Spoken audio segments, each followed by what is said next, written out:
Hello, hello, kings and queens and everybody in between. It's Ashley Michelle here again with another episode from the Goddess Complex podcast. And we have another amazing guest for you for April. Ishmael kind of came to me out of nowhere, and he's named after one of my favorite books of all time. If you haven't read it, I think you should. And I am so excited to get into this conversation with you all today. It's going to be a juicy one. I'll give you a hint. It's for the star seeds. And so, with that being said, Ishmael, I'd love for you to introduce yourself to the listeners of the Goddess Complex. Hi. Hi, thank you for having me here. Of course. So I am the author of Our Cosmic Origin, a book that I Mhm. published back in 2002 that pretty much restores the true galactic history of this Earth beyond Atlantis, as well as integrating the ancient mystery school teachings with cutting edge science, particularly through the realms of quantum physics and explaining the bigger picture, what dimensions are. And it also ties in Earth's relationship to the multiverse because there are multiple Mhm. universes. So Right. I always believe that my book is like next level disclosure for those that are ready to know beyond just the general concept that we are not alone in the universe. It takes you to the next level Mhm. beyond that.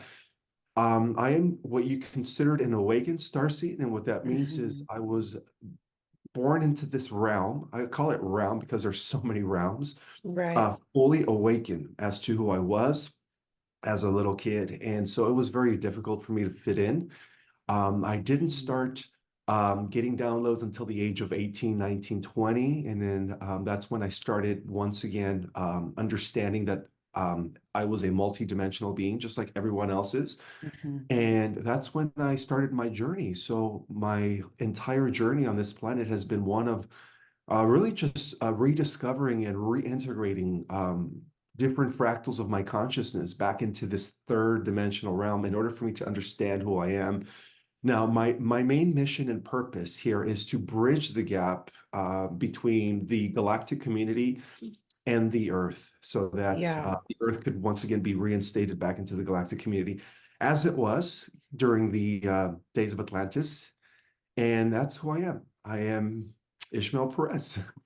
I love that. I love it so much. So many places I want to go. The term awakened starseed is a term that I'm very much familiar with, and I'm glad that you brought it up. And whenever I have other starseed friends and fam come into my universe, I love to ask them what their definition is of starseed. As you know, humanity as a whole is becoming more aware of star seeds. They're becoming more accepting of the fact that there are aliens and that there are there's way more than just Earth. And I love that we're able to have these sorts of conversations in the open, right? Because one thing I always talk about is how silly it is when somebody's like, "Oh, you believe in aliens? You don't? You believe that in this far-reaching universe that we are the only intelligent life here? That you mean to tell me that's what you believe?" I think it's a very arrogant way of thinking. Mhm. And I sit in gratitude quite often that we're able to have these open discussions, and we're able to allow ourselves to be mirrors for other folks who, like you said, had a hard time fitting in. I was that weirdo kid too, had a hard time fitting in. And I remember my first time even being told I was starseed and how it all made sense. And I used to think that I was an angel, like a fallen angel. I got wings tattooed on my back. It was this feeling of just knowing that I was a part of Earth, but I wasn't really of Earth. Mhm. And, after coming into myself and working with a lot of different mystical folks, star seeds, healers, shamans, witches, and the like, I was getting a lot of the same answers from different people who had no connection, and then I had my first past life regression, which unlocked memories of the Lyran Wars. And that was when it really kind of geared up for me. So to go back before, because I want to pick your brain about the Lyran Wars for sure, for sure. What is your definition of starseed? It is an old soul that has already reached completion. And what I mean by that is every soul in the cosmos goes through different levels of initiation Mm-hmm. to attain completion, which means oneness with everything that is, with the mind of the all, which is what we call God, really. It's the oversoul Yeah. of the cosmos. Yes. And so I believe that the star seeds are those that have attained union with God and have Mm-hmm. decided to come back into the lowest density to help Mother Mm. ascend. However, there are different grades. You know, not every star seed comes from the level of completion. Some of them come from the fifth dimension, seventh, sixth, eighth, and ninth. The level of completion is 12. That's when we become one with the overall mind of God. So we have volunteers from every level of reality beyond the fourth density that are down here in human form. So typically speaking, a star seed is just an advanced soul coming from the higher levels of reality that have decided to reincarnate into the lowest density to help Mother Gaia, of course. Okay. Yeah. Now I want to pick your brain a little bit about the different starseed races. So one question I get often, I'm sure you get it a lot too, is like, am I a Pleiadian starseed, right? Am I an Arcturian starseed, Lyran starseed? And what I've heard different things, different people say different things on this topic. What are your thoughts on that diversification, if you will, on starseed lineages? Well, for the most part, we've all existed prior to coming into this realm. Like I said, we've come from higher dimensions, and what Pleiadian star seeds are, as well as Arcturian Andromeda. I mean, we could just go on. There's so many Mhm. star Oh, no, systems. right, right. What they are is just they're hybrid souls, and what I mean by that is that Mm-hmm. we've been around in different parts of the universe. You know, that's what a star seed is. We've Mm-hmm. experienced most of the realms. We've experienced life on different star systems. And really, that means that we've come from the future because Mm-hmm. one of the things that I've come to uncover is that the higher dimensions equate to the future. As the Earth Mm, is to the fifth dimension, we are going to be going into the future. And so, really, there is no difference, you know, because even the Andromedan star seeds, Arcturians, and Pleiadian star seeds have their origin in Lyra. See, one of the things that I talk about in my book right. is that all human life forms stem from Lyra. It doesn't matter Right. if you're a Mintakian or if you're Mm-hmm. Orion. There was a dispersed you could say a Lyran diaspora that took place during the Mm-hmm. first event known as the Galactic Wars, the Lyran Wars, where Mm-hmm. many of the Lyrans fled, you know, because they were being Right. destroyed. It was like a galactic holocaust. And so that's how a lot of the other star seeds, or you could say other beings from the different star systems came into existence as they sought refuge in other solar systems and hence in other galaxies. So Mm-hmm. basically, we're all fractals of source. We've all been kind Right. of descending from the top down, and that's what we are. We're celestial beings that decided to come into, you know, human form. Right.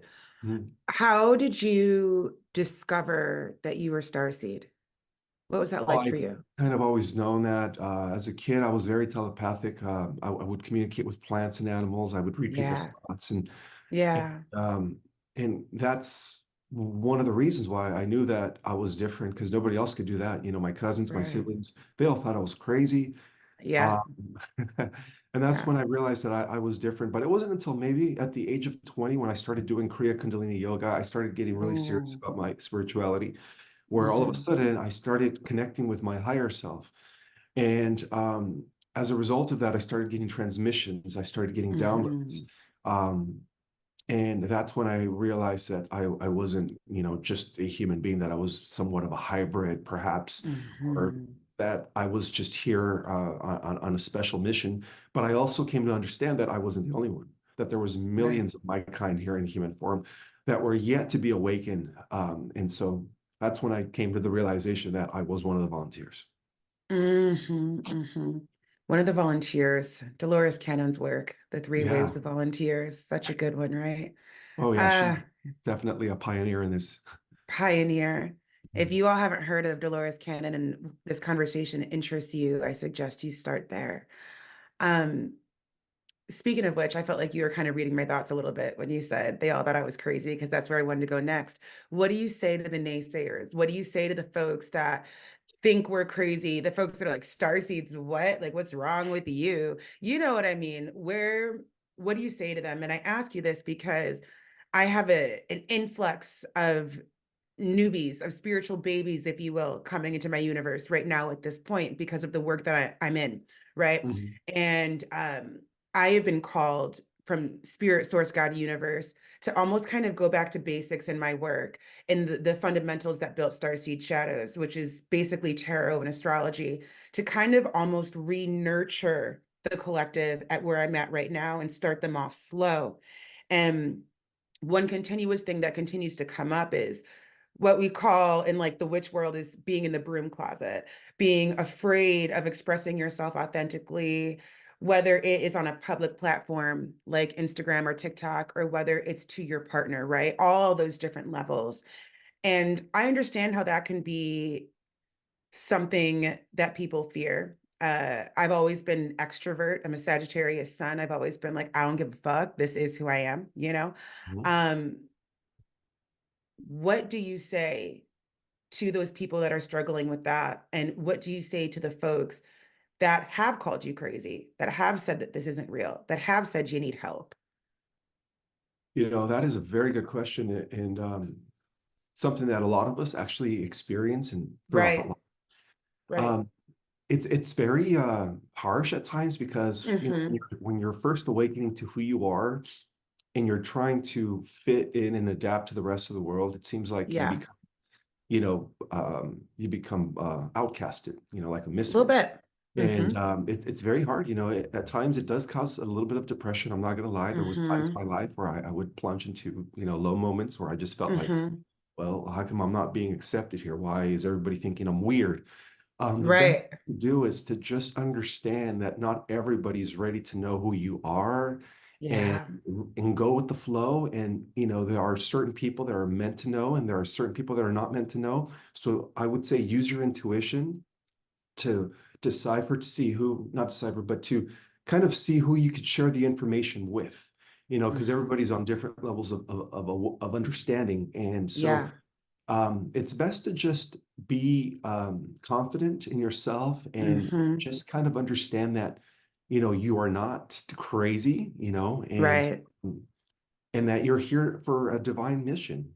Mm-hmm. You are here for something bigger than just having a family and kids and going to a 9 to 5. You're here to change the world. Mm-hmm. And Mm-hmm. when you come to that realization that you're here to change the world for a better tomorrow, then at that point you just kind of you step into your power. Now, for Mm-hmm. those that are being ridiculed, for being different and stuff, the best thing to do is to set boundaries. Be very picky as to who you allow in your Yeah. circle of friends. Try to only resonate, or try to only align with those who are going to support your mission, and really just let go of those that are not, because you are the captain of your own sail. And Right. it's best to just live in your truth, stand in your power, and most importantly, don't care what others say. don't Yeah. don't care what others say. People are going to talk. People are going to say things that, oh, this guy thinks, or this girl thinks that and that. um it doesn't matter what people think. What matters is what you know to be true, and that's um should be first and foremost always. And Mm-hmm. really just value yourself for who you are as one of the volunteers. You are God's child. Yeah. um Yeah. and as long as you understand that, there is nothing in this life that any other person could say that could bring you down, you know. Mm. I love that. I love that so much. I think that's so important. You Oh, know, so there are a few things that, I've read and heard. So, and I want to pick your brain a little bit about this. So the first thing is the reason why so many folks have contact with the Pleiadians specifically is because they're the closest to us when it comes to density level. I guess another way to put it is they're the most palatable to our souls, the Pleiadians, versus like somebody who first comes in contact with a galactic being and it's an Andromedan. It's like, holy shit, like overload. You know, you know what I uh, mean? Have you heard that? Have you felt that? What are your thoughts on that? well, we live in a integrated, holistic reality where even the interdimensionals, extraterrestrials, celestials, whatever you want to call them, are actually different versions of us in the future. It's all connected. Mm. So the Pleiadians, the reason they're our closest cousin is because Yeah. they are us in the fifth dimension, or when we Okay. were in the fifth dimension, prior to the fall of spirit into matter, we were them in the fifth dimension.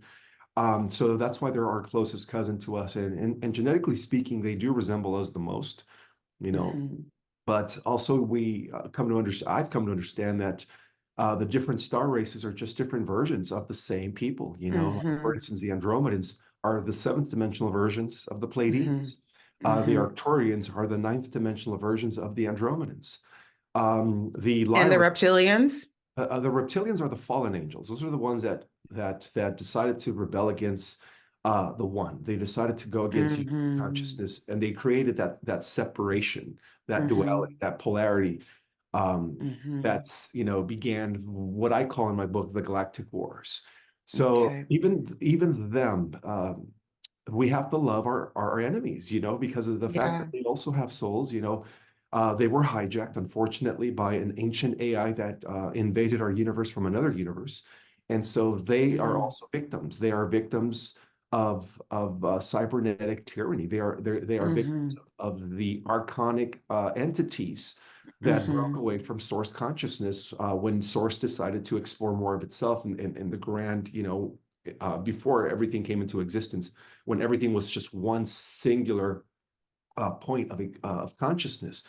Mm-hmm. The archons were the ones that kind of split off from that, and so they were taken over by the archon energy. And so every extraterrestrial out there, every race out there is just a different version of us. It's all connected. Right. Where It's all there is no connected. separation. Yeah. Fascinating. Okay, what do you think about a lot of the fear mongering that happens around the reptilian race, specifically because you're out in LA, so I'm sure you probably heard a bunch about it, but specifically celebrities and politicians and all of that being taken over by the reptilians. You go on TikTok and you see Justin Bieber's eye flicker and all of that stuff. What do you think about those sorts of conspiracy theories? And do you think there's something that we should be paying attention to? You think there's truth in those or what? Absolutely. Well, the Mm, reptilians fell from the eighth dimension when they rebelled against the one. They fell from the eighth dimension into the fifth, and then hmm now they're kind of being held back in the lower fourth dimension. So the lower fourth hmm dimension is what we call also the astral realm.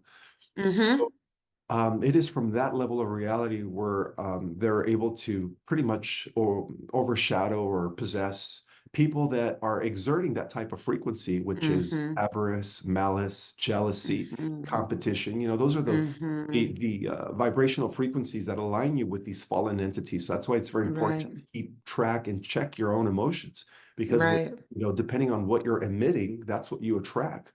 right. And so, unfortunately, for some of these celebrities who just want to be famous, there is some reptilian attachments to them. Yes, Yeah, I wouldn't say that these celebrities are shape-shifting reptilian, right, but I right. do believe that there's some sort of attachment taking place between these celebrities and these reptilians from the lower fourth dimension. And we see this a lot also in politics. hmm When it comes to these political leaders, that are trying to suppress and oppress humanity. A lot of them are being, believe it or not, a lot of them are being controlled, whether they know it or not, by reptilian Yeah, consciousness. And yeah. that's why they do what they do. Hmm. Very, very fascinating. So, Ishmael, I want to talk to you a little bit about your experience with the galactic realms and what that has been like for you, like the Galactic Federation, all of that. Have you been in contact with the Galactic Federation? As a matter of fact, let's define it. I love learning on the podcast for those people. Somebody, very first episode, they're like, what are we talking about? In your opinion, in your own words, what is the Galactic Federation, and have you been in channel contact transmission with the Galactic Federation? Well, first we have to understand that there are many, many types of advanced civilizations of what, we would consider a type 1 interplanetary system to a type 2 stellar, Mm-hmm. type 3 galactic. And Mm-hmm. because of that, there are alliances that take place between these different types of advanced civilizations. So what the Mm-hmm. Galactic Federation is an alliance of many advanced worlds or civilizations that have achieved Mm-hmm. space travel, that created some sort of treaty in order to maintain the balance and harmony in not only our galaxy, but throughout the entire universe.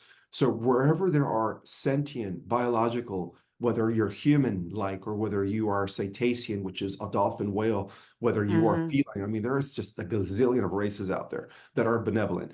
There are federations, there are treatises that take place. And our federation here in our galaxy came into existence in response to the expanding draconian reptilian empire. Right. So when we consider that there are these fallen entities known by various names, fallen angels, demonics. I mean, they're all one and the same, right?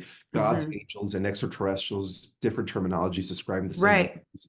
Um, Always felt that way. yeah, same here. Yeah. Then you have to have some sort of antithesis to that. So our federation was born on the after the first war in Lyra, and then that's when many of these benevolent races, advanced civilizations, came together to pretty much create a vehicle that would protect and prevent the complete tyranny and takeover of our Milky Way galaxy by the Mm-hmm. expanding Orion Empire. And a lot of Mm-hmm. these truths we see in the movie Star Wars. You know, those, Yeah. yeah, like Star Wars is really more of a documentary of the Orion Wars, you know, to my opinion. Mm-hmm. I mean, it's like almost I detailed, would agree. different names. But yeah, that's what a Galactic Yeah. Federation is. It's an alliance of advanced civilizations that come together to maintain the justice, harmony, and cooperation of all the different advanced races. Mm-hmm. And do I have contact? Yes, I am Mm-hmm. part of the Council of 12. There are different councils that comprise the Galactic I Federation. was just going to ask if you've heard of the Council of Nine. Yes, the Council of I've Nine been is also contacted by the Council nice. of Nine a couple times, and I had never heard the term before. And they said, they're like, we're the Council of Nine. And I'm like, hmm. And so I wrote it down. I'm like, okay, can you tell me more about the Council of Nine and all the councils in general? Absolutely. Well, what comprises the Galactic Federation, they do have a Galactic Senate, by the way. It's very similar to a republic where different species from different planets, from different star systems and constellations come together to discuss matters pertaining to the overall evolution of our galaxy. Because even our galaxy Mhm. is evolving, believe it or not. Everything is Right. sentient. You know, we live in a sentient, conscious universe Sure as do. opposed to a mechanical universe. So, Hmm. because of that, there are different I councils. hope you guys heard that. We live in a sentient universe as opposed to a mechanical one. That was very well said. And to break that down a little bit, like essentially you're saying, you know, our galaxy, the universe is very much alive. It's not like a system of nuts and bolts. It's so true. And that's from an astronomical POV and an astrological one and a spiritual one. Like astronomy talks about this exact thing all the time. It's very alive, it's breathing. I just had to say that because that was beautiful.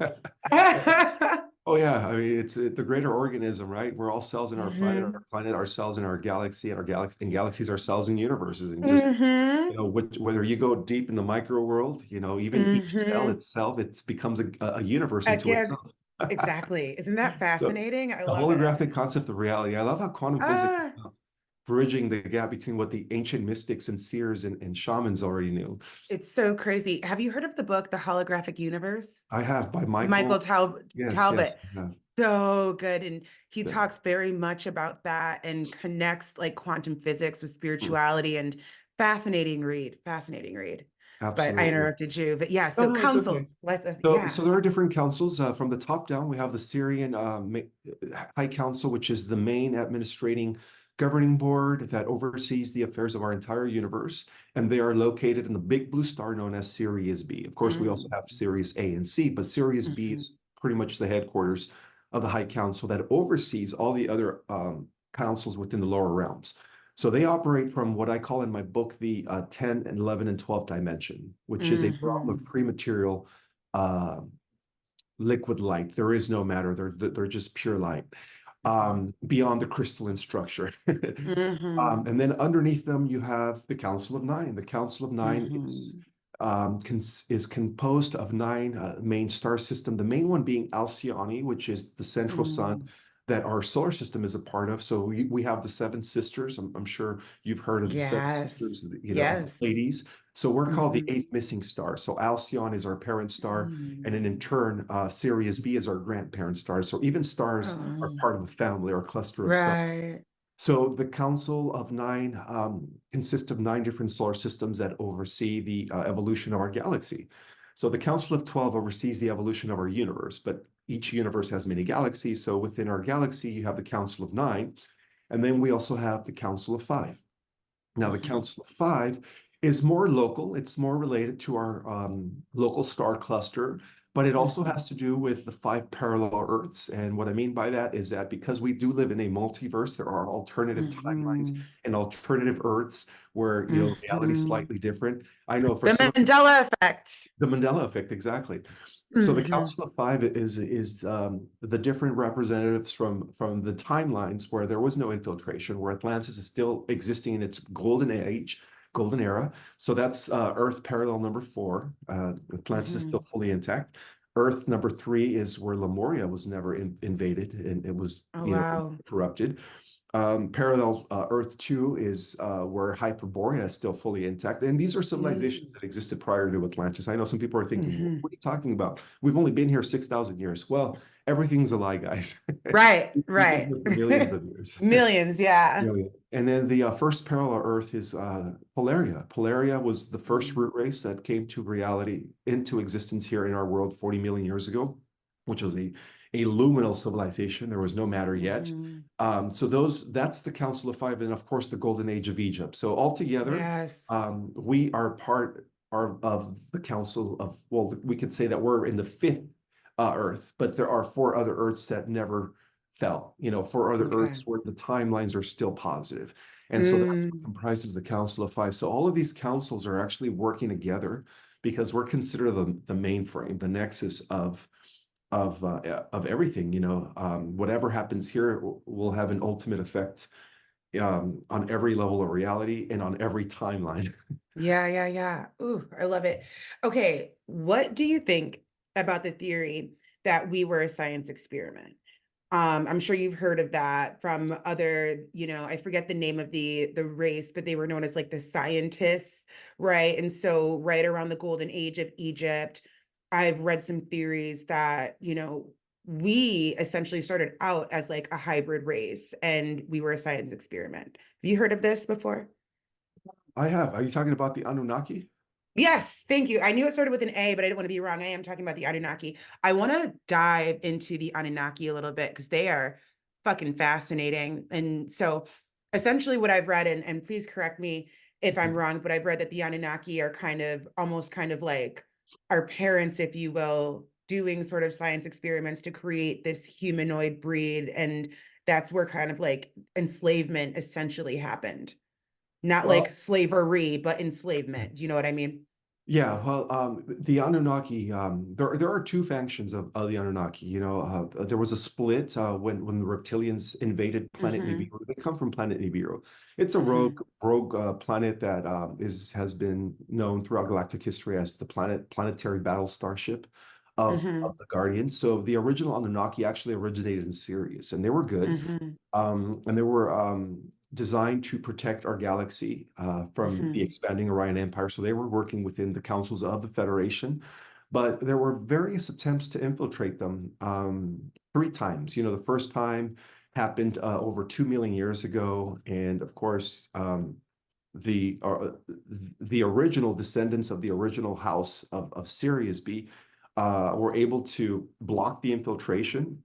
So the last, I'm just going to go and tie it into the last infiltration that took place Mm-hmm. a million years ago. And this is where we get the Mm-hmm. personage of Enki. Now, Enki was the firstborn of Enki, Emperor yeah. Anu. He was a master geneticist.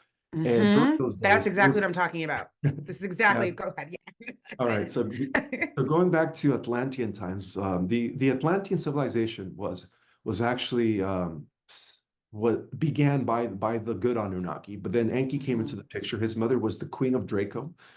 She was Mm-hmm. the Dragon Queen of the Alpha Draconis star system, and she had intercourse with Anu, and that gave us Enki. So Enki was part Syrian, he was part angel and part demon. Reptilians are the demons. And so Enki became the master geneticist. And during those days, there was already an existing race here on planet Earth. There was two existing races. We had an evolving primate race known as the Lemur type that we would consider today the Homo erectus or later Neanderthal.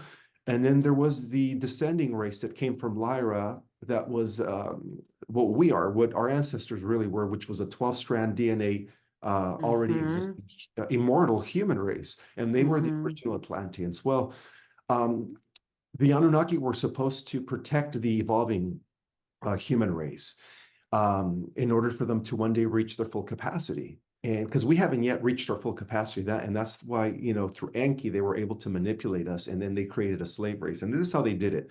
They took genetics from the already existing Atlantean race, which was our true ancestors that came. Again, all human races come from Lyra. And then they mixed it with a DNA genetic strand from Homo erectus to create a third-dimensional vehicle, because back then we had fifth-dimensional crystalline bodies. We didn't have carbon-based bodies. Again, we were immortal, And so they created a vehicle in order to entrap the souls of the Atlanteans so that the Atlanteans could begin to incarnate into the third dimension. And that's when, metaphorically speaking, that's when we fell from consciousness during Atlantean times into a third dimensional body that we share now with the evolving Homo erectus. And that explains, our H-positive blood type. People that have the what they call the rhesus monkey, Neanderthal primitive, which is 87% of the population, was because of what Enki did. Enki was the master geneticist. And the reason they did that is because Enki wanted to create a slave race.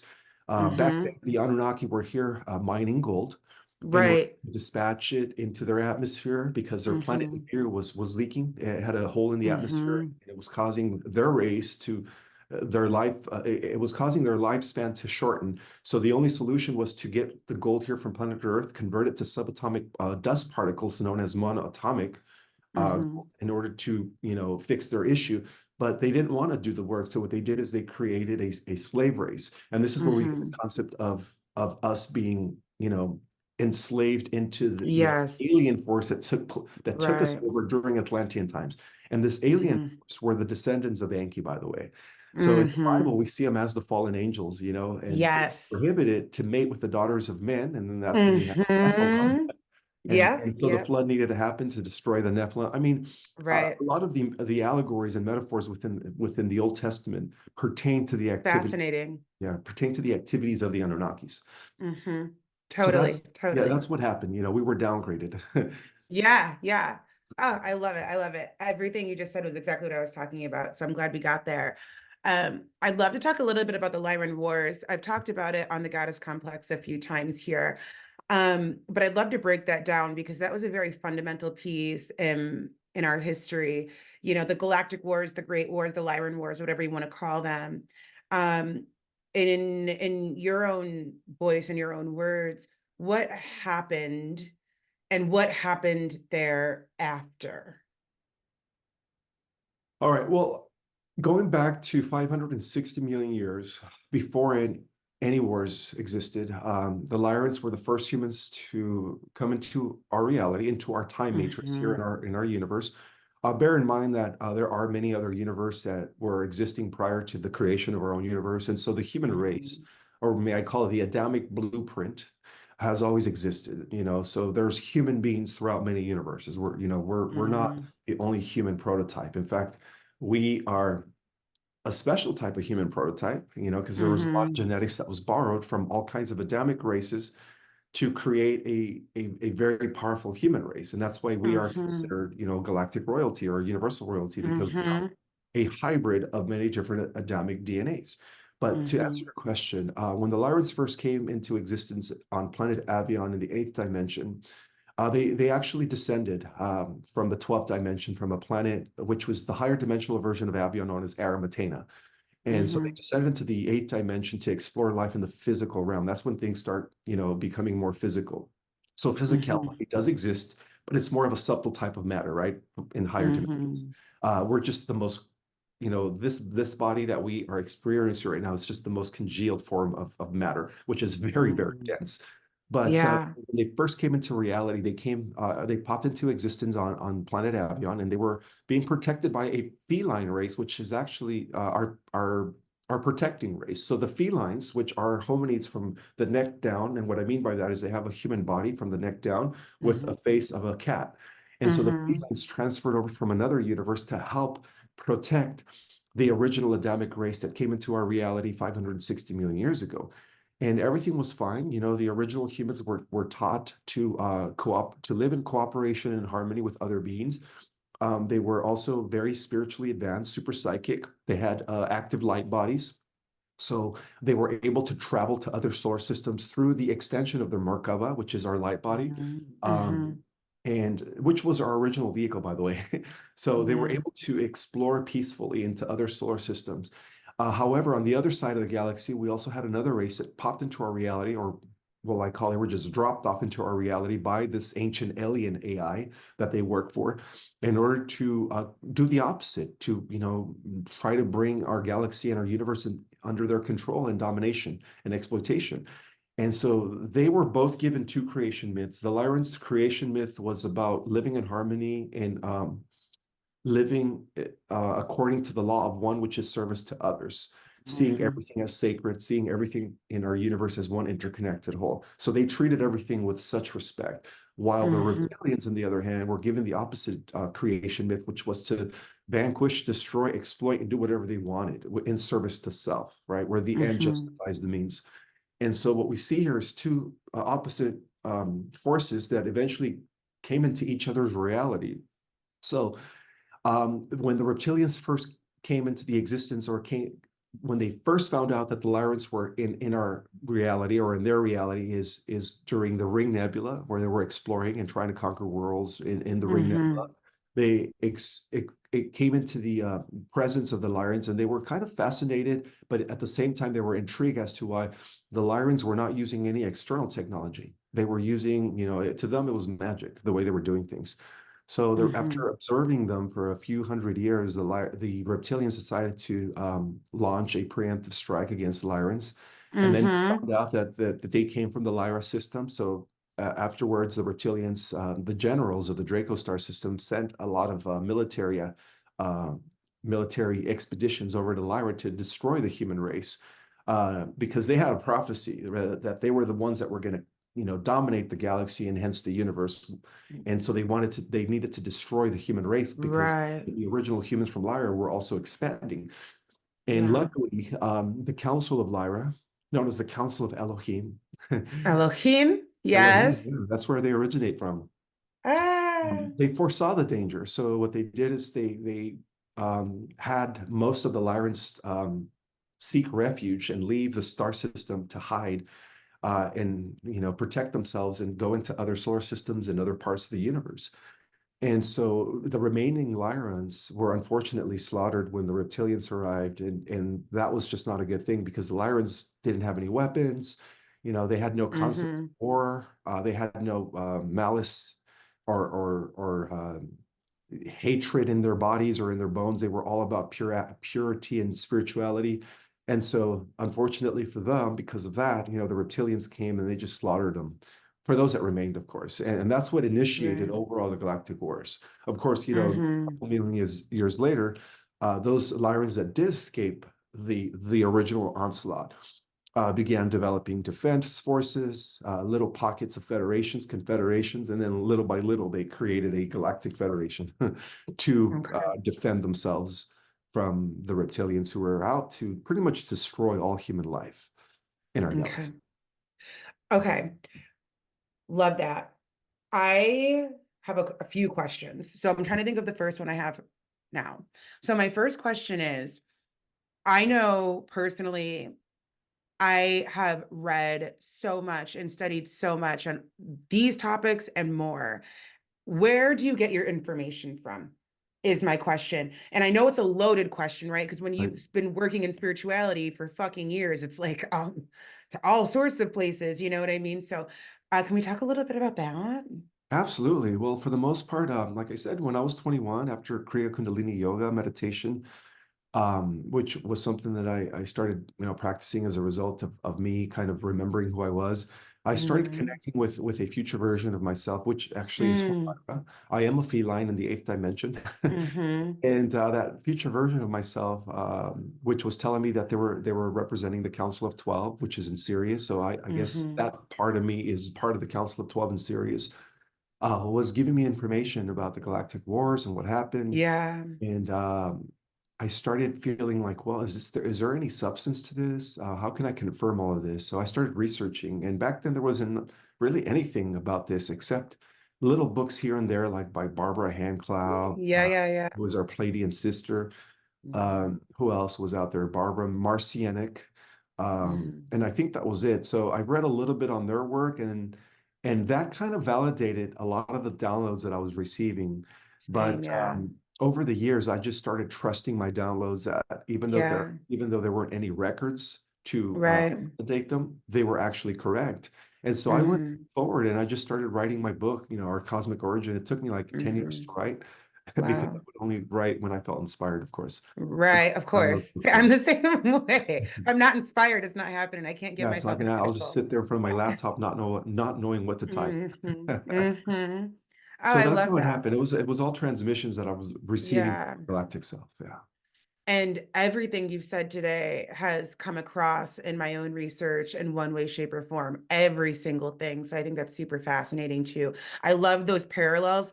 I'm a big person in fact checking, and that's what I tell the people that come into my universe that listen to my work. Don't take my word for it. Fact check me. I want you to, because it's not enough for you or anybody walking the spiritual path to be like, oh, I saw it on a YouTube video.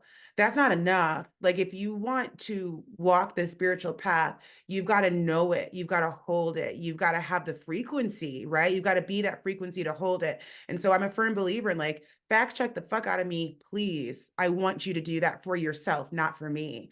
So, I appreciate it because everything you've said today has come across in my work. Um, so my next question for you, you and I have something in common. Well, we have a lot in common, but kind of what we talked about before we started recording. You're in LA in a very dense, dense frequency.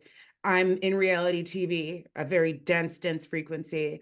I'd love to know, and I'm sure there are listeners that are in dense frequencies at different levels, right? Maybe they have a really intense family life, right? That's really dense, or maybe they work in acting or something like that. Maybe they're just in a very dense frequency.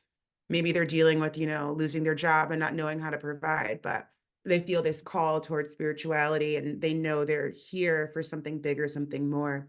How do you navigate being somebody that is an empath and that feels a lot and can often take on the feelings and emotions of others and just be really affected by their environment, right? I've noticed starseeds are such gentle, sensitive individuals, and our environment is fucking important for us to Absolutely. do the work, How do you navigate that?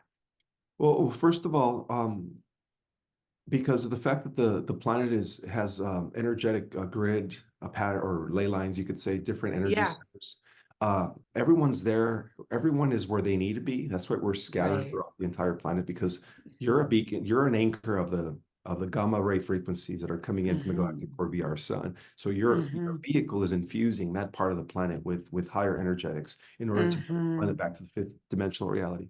I love Second of that. all, That makes sense. uh, it's important to understand that you are not your thoughts. And as an empath, you are Mm-hmm. going to be picking up on other people's thoughts and emotions. And just recognize them, use discernment to understand, to differentiate the difference between your emotions, your thoughts, and others. So as an empath, Mm-hmm. it's very important to implement spiritual practices like meditation, yoga, Mm-hmm. anything that you want to use in order to learn how to pretty much block yourself from picking up on other people's negative frequencies and just stay Mm-hmm. in your own bubble of protection. Practice Mm-hmm. grounding every morning, surround yourself Mm-hmm. in a sphere of light. Mm-hmm. Call upon your angels, your guides, your ancestors to always protect you because it could be pretty draining at times as well. There's a lot of Yeah. vampires out there that are also like Yeah. sucking up people's energy. And because you are a light bearer, they always attach to you first because they're trying to Mm-hmm. connect to the light. So what they do is they suck up your own energy. So, Mm-hmm. there's different things that we have to be careful of when it comes to being out in dense areas. But Mm-hmm. for the most part, learn how to ground, learn how to protect yourself, and learn how to distinguish between your thoughts and others' thoughts, because we do share a collective organic mind hive. There is Right, a right. mind hive. Hmm. And so it's important to really just learn how to not observe. You could observe, of course, but Hmm. not absorb others. I love that. I love that. Observe, not absorb. I love that so much. Oh, so good. Ishmael, what are you up to right now in this world? How can the people find you? How can they connect with you? I am on social media. I have a YouTube channel where I'm going live 3 times a week. Good And for you. thank you, thank you. Uh, You have a website. It's called ourcosmicorigin.com, and it's named after my book, Our Cosmic Origin. So this is my mhm. book, Our Cosmic Origin, uh, Beautiful. that reveals the different intergalactic councils, galactic history, and much more. You could reach me on my website, ourcosmicorigin.com, and you could have access to all my platforms as well in my book. Amazing. A few more questions I forgot to ask. I just remembered. What do you think of the Egyptians? I think they were extraterrestrials from Sirius B and Orion. They were part of the Councils of Light, a Council of 12 and Council of 9, that were working for the Guardian race, as Guardian races, to protect the early, or what we call the development of Egypt during the days of Atlantis. Because even Egypt back then was known as Kemet. Kemet existed. Mhm. Kemet was established actually 75,000 years ago. And this is history they Mhm. don't tell us about. So the Of Egyptians course. were actually coexisting with the Atlanteans before, Poseidon Enki decided to try to Mhm. take over the world during Atlantean times. But yeah, Right. the Egyptian gods and goddesses were benevolent. They were what we call in the Bible the angels, or the positive ETs. Mm. Fascinating. Oof. And do you know what your big three are in astrology? Your sun, moon, rising? I don't. I was born Oh, 1st of goodness. November. I know I'm Leo rising, even though I'm a 1st Scorpio. of November. Yeah. Yeah. So we got a Scorpio in the house, friends. I love it. I love it. Okay, Leo rising. That makes sense. I knew there was some fire somewhere in there. I'm interested in what your moon is. But we can figure that out later. And so one question I love to end on, obviously I'm a shadow worker, Starseed Shadows. I love to ask my guests what their definition of shadow work is. It's really just going within yourself and dealing with your own demons, because we all have light Mhm. and dark. Duality is existing everywhere. Again, the concept of the holographic universe means that you Mhm. have the choice through free agency to either feed the light aspect of yourself, or the dark shadow aspect of yourself. So it's really not about slaying the dark aspect of yourself, but bringing it into balance, bringing it into 0 point, which is the Mhm. Christ energies, unification, Mhm.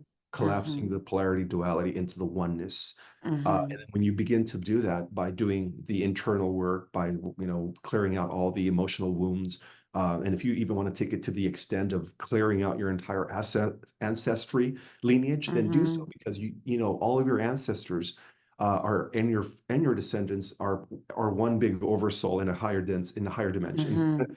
So Yeah. that's what shadow work is bringing duality within yourself into balance and taming Mm. ego. The ego is, the way that your shadow expresses itself. That's what makes Yeah. you be selfish. That's what makes you want to just put yourself before others, even if it means at others' expense. And that is associated with the Luciferian principle. That's what Lucifer did, Mhm. right? When he rebelled against the one.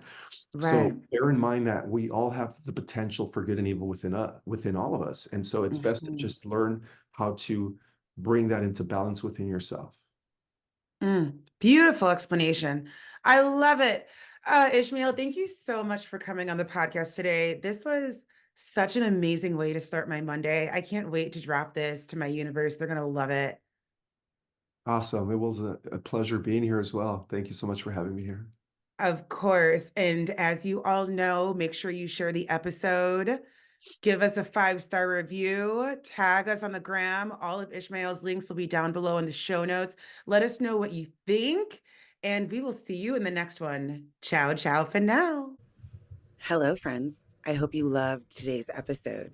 Make sure you share it with a friend, share it with somebody that you love, and tag me on the gram at Ashley Michelle 90 Day and let me know your thoughts. Leaving that 5-star review on Apple Podcasts or Spotify is literally what helps this work get to the right people. As you may or may not know, we are in the middle of a spiritual revolution, and us being able to get our hands on resources like this podcast and others is what is literally going to make the world go round. So do me this favor and please leave me a 5-star review on Apple Podcasts or Spotify and share the episode with somebody you love. It really, truly does mean the world to me. I love you so very much, and I will see you in the next one.